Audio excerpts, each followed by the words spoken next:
Recensione veloce delle Huawei FreeBuds Lite versione 2019. Vediamo subito le caratteristiche tecniche principali. Dimensioni del prodotto pari a 4,4 x 2,3 x 1,8 cm.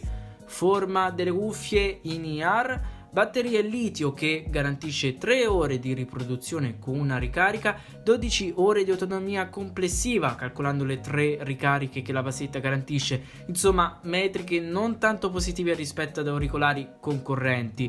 Certificazione IPX4 per la resistenza all'acqua e al sudore. Driver dinamico con diaframma in titanio e poliuretano che, grazie a un'equalizzazione audio bilanciata, promette un suono cristallino. 2 unità microfono poste su ogni auricolare promettono un'efficace riduzione del rumore ambientale, utile in particolare nelle chiamate effettuate negli ambienti più rumorosi. Parlando del software, come ogni auricolare di suo genere, offre una superficie tattile con la quale l'utente può interagire. Fra i comandi c'è ad esempio la possibilità di richiamare l'assistente vocale toccando 2 volte l'auricolare sinistro. È possibile rispondere alle chiamate o riagganciare con un doppio tocco e naturalmente mettere in pausa o avviare la riproduzione musicale. Un'altra chicca di queste cuffie Huawei è poi la pausa automatica, funzionalità connessa al sensore a infrarossi che consente di rivelare quando gli auricolari vengono rimossi e così interrompere automaticamente la riproduzione.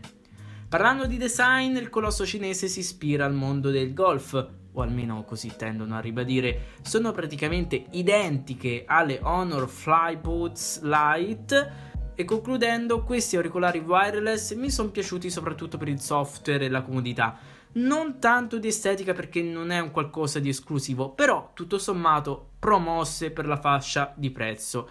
Se desiderate acquistarle, lascio in basso alla descrizione il link Amazon. Per ulteriori recensioni rimanete aggiornati sul canale attraverso l'iscrizione e noi ci vediamo ad un prossimo video.